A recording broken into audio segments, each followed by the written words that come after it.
Christmas Eve, 1979, the Soviet Union rolled into Afghanistan.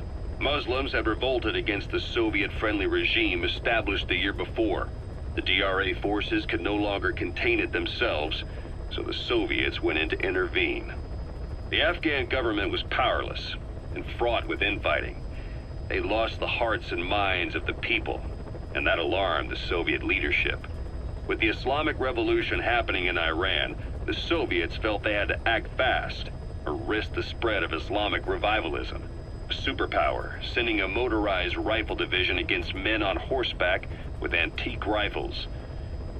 Everyone thought it'd be over in an instant, only it wasn't.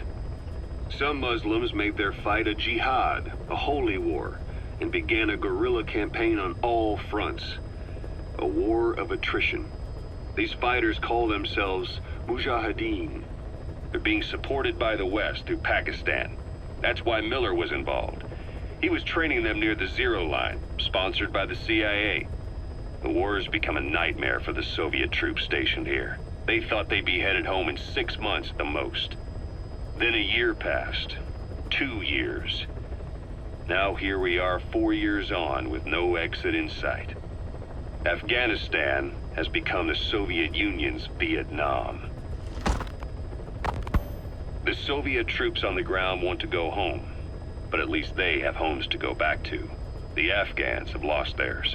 The Soviets destroy the kishlaks, villages, wherever they can.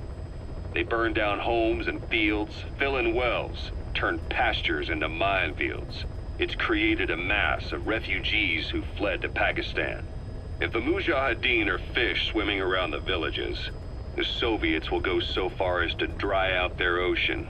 But this has had a big price. There's bitter resentment among the Afghans, and they're taking out their anger on the soldiers on the front lines. Among the Mujahideen are the Pashtun people. They're fiercely devoted to their code of Badal, or revenge.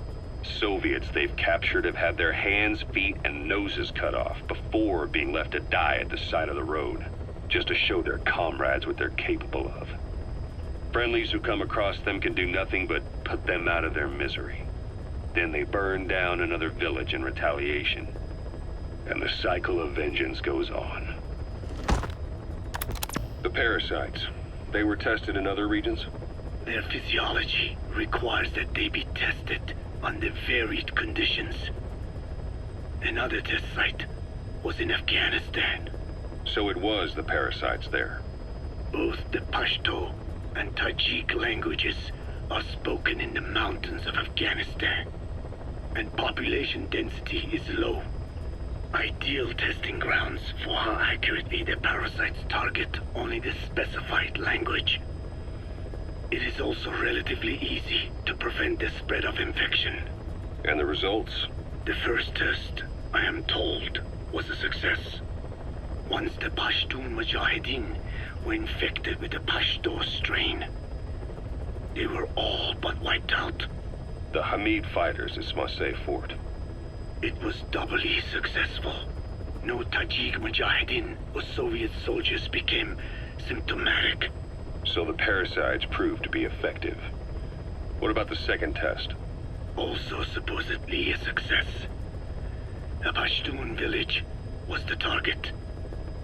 However, the original aim was to obtain samples of the infected. In this, they failed. And the village? The Soviets enacted a standard scorched earth operation. That must have been the village where Malak lived, before being held captive at La Marjate Palace. Having had more time to think on it, the details shared with me may have been false. They are madmen who would do anything to cover up the truth. They certainly seem to like tossing their problems in the fire. As a boy, Skullface's life went up in flames. Perhaps that is what fuels his fixation with fire. There are reports of a Pashto English interpreter operating in that area. If you extract him, he could be plenty useful for us. Being updated. Analysis. That's the target.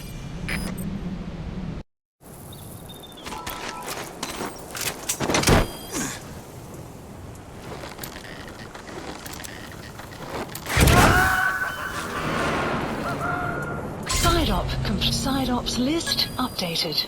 Okay, subject is in. Arrived at Mother Base. Unit function added.